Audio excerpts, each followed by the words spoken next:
Hello, I'm Tylah Tully, and today I'm joined by Odyssey Gold Executive Director Matthew Syme. Matt, thanks for being here today. Terrific to be here, Tylah. How are you? I'm good, how are you? Yeah, very good. So you've just received some nice looking intercepts from your Tuckanarra Gold project. Talk us through these results and the greater significance here. Yeah, we're really excited about these outcomes, Tylah. We've been drilling, infill drilling around the Cable deposit to upgrade the resources there from inferred to indicated.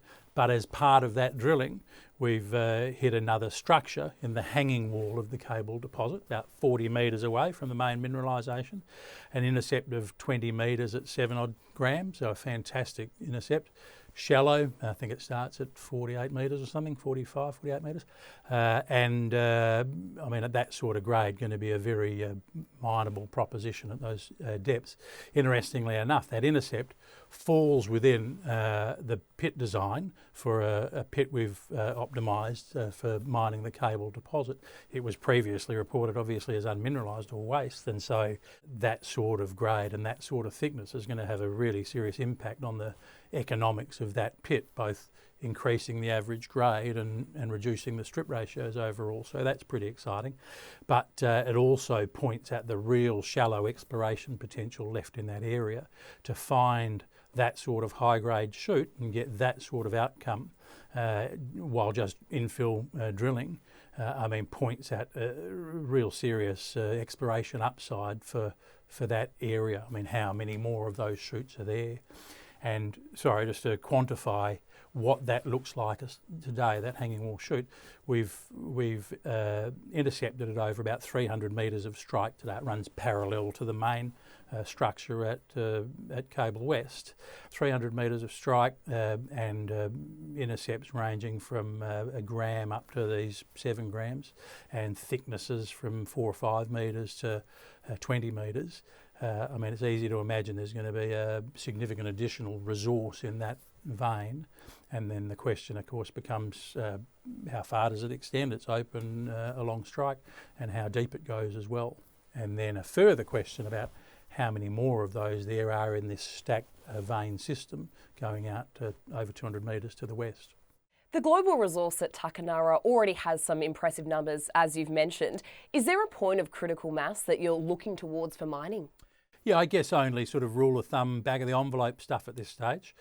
In my mind, a standalone financeable proposition for a smallish mine today is probably 360, 400,000 ounces of reserves. In my mind, if we needed 350, 400,000 ounces of reserves to support an operation, in that environment, open pit, high grade deposits convert resources to reserves at 60, 65%. That's the case for New Murchison Gold's Crown Prince deposit. And it's also the case demonstrably in Great Boulder's scoping study for the Ironbark deposit. You get quite good conversion of resources to reserves. So I guess we want to get to a resource overall of, 700,000 or 800,000 ounces, and then if we get good conversion to reserves, that's probably a standalone scale of deposit. So that's the threshold we have in mind, and that's just based on open pit resources. Underground resources might change a little bit, and there's lots of underground deeper potential in our targets as well. And how do you see the value of that resource even in the ground?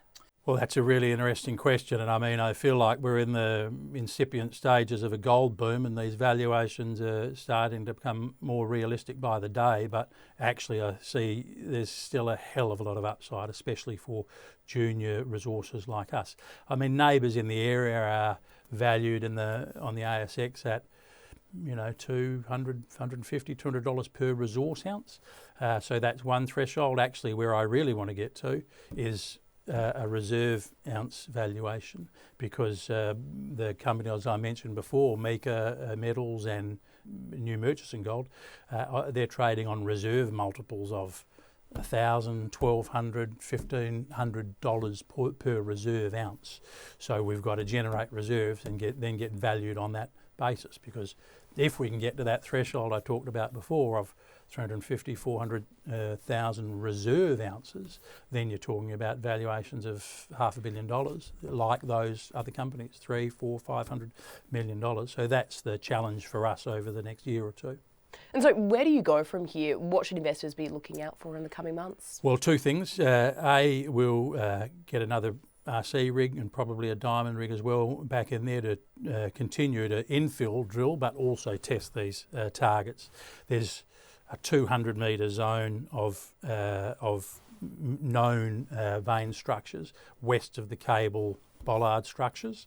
This is set out in the figures in our recent announcement, and over 1.5 kilometres of strike through the historic Anchor and Trilby mines.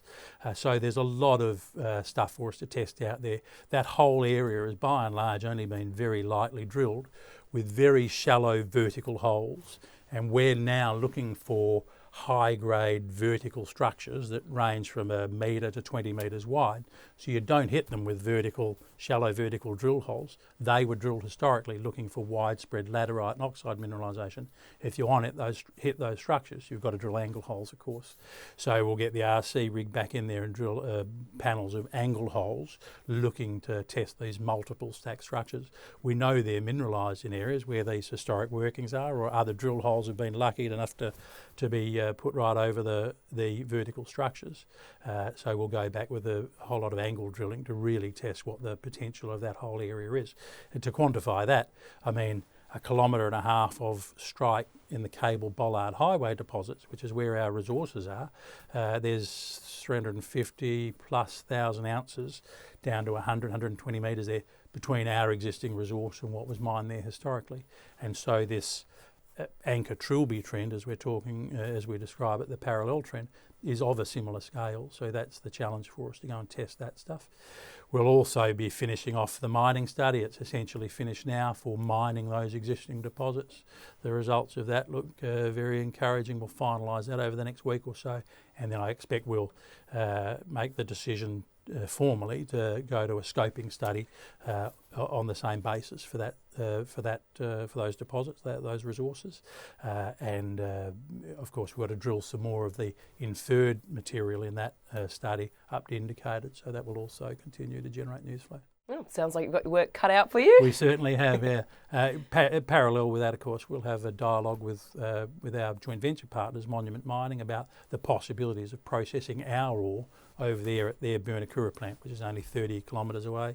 They want to upgrade that plant to 750,000 tonnes per annum. So now that the mining study is finishing, we'll push ahead with that sort of discussion about the processing options that are in front of us. So that's pretty exciting too.